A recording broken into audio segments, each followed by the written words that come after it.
नमस्कार दोस्तों, कैसे हैं आप लोग। आपका स्वागत है pepcoding.com में। आज का हमारा सवाल है रिकर्जन के साथ फैक्टोरियल निकालना। चलिए स्टार्ट करते हैं। पहले तो यार देखो फैक्टोरियल होता क्या है। ठीक है, फैक्टोरियल किसी भी नंबर का फैक्टोरियल क्या होता है।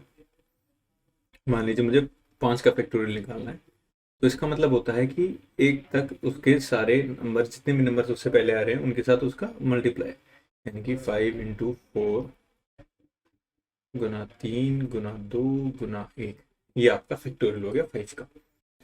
अब जैसे कि हम क्वेश्चन में करते हैं, एक्सपेक्टेशंस और फेथ को हम लेंगे और उनको मीट कराएंगे। एक्सपेक्टेशन हमारी क्या होगी। एक्सपेक्टेशन कुछ नहीं, जो हमारा आउटपुट होता है वही हमारी एक्सपेक्टेशन होती है। अब एक्सपेक्टेशन की बात करते हैं और इस साइड पे हम फेथ की बात करेंगे।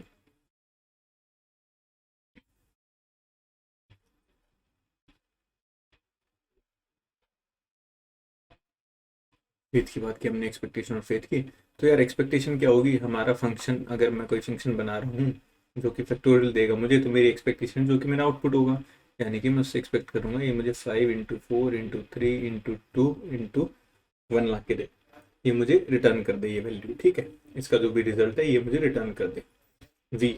ठीक है, मेरा फेथ क्या होगा। फेथ क्या होता है, जैसे कि मैंने प्रीवियस क्वेश्चन में बताया कि एक्सपेक्टेशंस और फेथ में क्या डिफरेंस है, कि हमें एक बेसिक यूनिट का काम कराना है, या फिर ये मेरा फंक्शन अगर 5 के लिए चल रहा है तो मेरा फेथ होगा कि एक छोटी वैल्यू के लिए भी चलेगा। ठीक है, कि तो मेरा फेथ होगा कि ये फंक्शन फिर मेरा 4 के लिए भी काम करना चाहिए। और 4 क्या मुझे ला के देगा, 4 × 3, 4 का फैक्टोरियल ला के देगा, ×2 × 1। और अब हम इन दोनों को मीट कराएंगे। इनमें एक छोटा सा डिफरेंस है इन दोनों फेथ में, अगर आप देखेंगे तो ये जो V2 वैल्यू है और V1 वैल्यू में थोड़ा सा डिफरेंस है। हमें इस डिफरेंस को पूरा करना है। हमें, अगर हम ये डिफरेंस खत्म करते हैं तो हमारा आंसर बन जाएगा। हमारे पास फेथ है, हम फेथ फंक्शन F4 को कॉल करके ये सब मंगवा लेंगे। और हम देखें इसमें, अगर हम देखें तो बस एक 5 ज़्यादा है, यानी कि जो मेरा n था, यहाँ पे n था, अगर मैं उसको रिमेनिंग वाले इससे मल्टीप्लाई कर दूं तो मेरा फंक्शन जो मेरा 4 लाख मुझे दे रहा है, उसमें अगर मैं 5 को मल्टीप्लाई कर दूं तो मेरा काम बन जाएगा। चलिए इसको कोड करने की कोशिश करते हैं हम। पहले एक बेसिक कंसेप्ट बना लेते हैं, उसके बाद बेस केस के बारे में भी देखेंगे इसका। ठीक है, तो आते हैं। हमारे लिए यहाँ पे एक n दे रखा है जिस नंबर का हमें फैक्टोरियल निकालना है, और फैक्टोरियल नाम के एक फंक्शन को कॉल कर दिया है।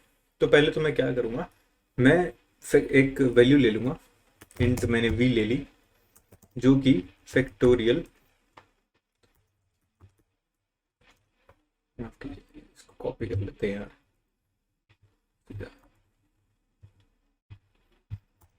Factorial n-1।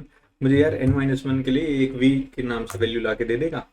और मुझे क्या रिटर्न करना है यहाँ से, जो मेरा फाइनल आंसर क्या बनेगा, फाइनल आंसर बनेगा जो कि मुझे रिटर्न करना है इस v के साथ। अगर मैं, जो मेरा अभी नंबर है n, जो कि जैसे उस केस में 5 था, 5 को मल्टीप्लाई कर दिया 4 के साथ, 4 के फैक्टोरियल के साथ, तो मेरा पूरा 5 का फैक्टोरियल बन गया।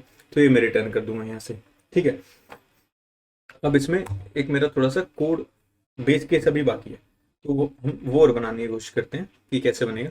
इस कोड को उठा लेते हैं और स्टैक में इसको लगा के देखेंगे कि कहाँ पे जाके अटकेगा, और वहां से हमें बेस केस उठाना है। ठीक है, ये मैंने अपना कोड इधर, इसको मैं ले आया। मैं इसको थोड़ा सा क्लीन कर लूँ। क्लीन किया, चलिए ठीक है, इसको ऊपर कर लेते हैं। यहाँ पे एक स्टैक बना लेते हैं, जैसे कि हम क्वेश्चन में करते ही हैं। एक स्टैक बनाया, इसमें मेरे फंक्शंस जाएंगे।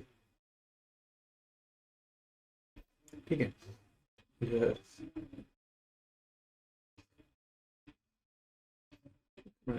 वो करना चाहिए काफी। तो मैंने स्टार्टिंग में फंक्शन को कॉल किया f(5). ठीक है, मतलब फंक्शन, मान लीजिए फैक्टोरियल था मेरा, मैं f से डिनोट करता हूँ यहाँ पे। f मैंने 5 के लिए कॉल किया इसको। ठीक है, वो पहली लाइन में आया, वो इंट उसने एक वैल्यू निकाली फैक्टोरियल n-1 के लिए, यानी कि यहाँ पे उसने फैक्टोरियल फंक्शन को दोबारा कॉल किया है n-1 वैल्यू के लिए। तो मैं यहाँ पे 4 वैल्यू के लिए कॉल किया इसने इसको। ठीक है, अब ये 4 में आया। 4 में पहली लाइन इसने एक v नाम का वेरिएबल लिया, जिसमें इसने वैल्यू उठाई पिछले फैक्टोरियल की, तो यानी कि फंक्शन को दोबारा कॉल किया f3 के लिए। f3 में आया, f3 ने भी एक v बनाया जिसमें ये कॉल करेगा f2 के लिए। अब ये हर बार एक नया v, इंटीजर v बन रहा है हर फंक्शन में। इस फंक्शन के अंदर एक नया इंटीजर v आ रहा है, ठीक है, उस फंक्शन वाला। तो f2 के लिए f2 कॉल करेगा f1 के लिए। ठीक है, वो 1 से फैक्टोरियल मांगेगा, और f1 जो है जब 1 पे आएगा तो वो कॉल करेगा f(0), ठीक है, वो 0 से अपना फैक्टोरियल मांगेगा। अब इसके आगे जाएगा तो वो नेगेटिव जाने लग जाएगा। अब हमें देखिए रिजल्ट चाहिए क्या था, हमें चाहिए था 5 इंटू 4 इंटू 3 इंटू 2 इंटू 1, ठीक है, हमें 1 तक का चाहिए था। उसके आगे अगर इंटू 0 कर देंगे तो सब कुछ 0 हो जाएगा। और वैसे एक और बात ये होती है कि फैक्टोरियल 0 का फैक्टोरियल भी 1 होता है, ठीक है। तो अब हमें इस कंडीशन के बाद रुकना था, हमें आंसर इंटू 1 तक चाहिए था। तो यानी कि या तो हम 1 से रिटर्न कर जाएं, या फिर अगर हम 0 पे आ भी जाते हैं, हम यही वाला केस ले लेते हैं, फैक्टोरियल 0, फैक्टोरियल 0 भी हमारा 1 होता है। यहाँ पे हमें अगर हम 0 से मल्टीप्लाई कर देंगे, इस केस में ये देखिए ना, नेक्स्ट उसमें मल्टीप्लाई हो रहा है, अगर हम 0 से मल्टीप्लाई कर देंगे तो उस केस में वो सारा आंसर 0 हो जाएगा, तो वो नहीं बनाना हमें।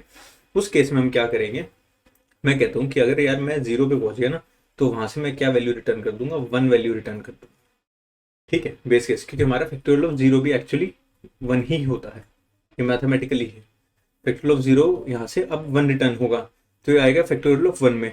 फैक्टोरियल ऑफ 1 में क्या करेगा, उसको यहाँ से फैक्टोरियल ऑफ 0 से मिला 1 v के अंदर, v हमारा 1 है और n भी हमारा 1 है, तो 1 इंटू 1 आंसर हमें 1 देगा, और ये रिटर्न कर देगा उस 1 को, यानी कि फैक्टोरियल ऑफ 1 भी हमारा रिटर्न करेगा 1 वैल्यू, ठीक है।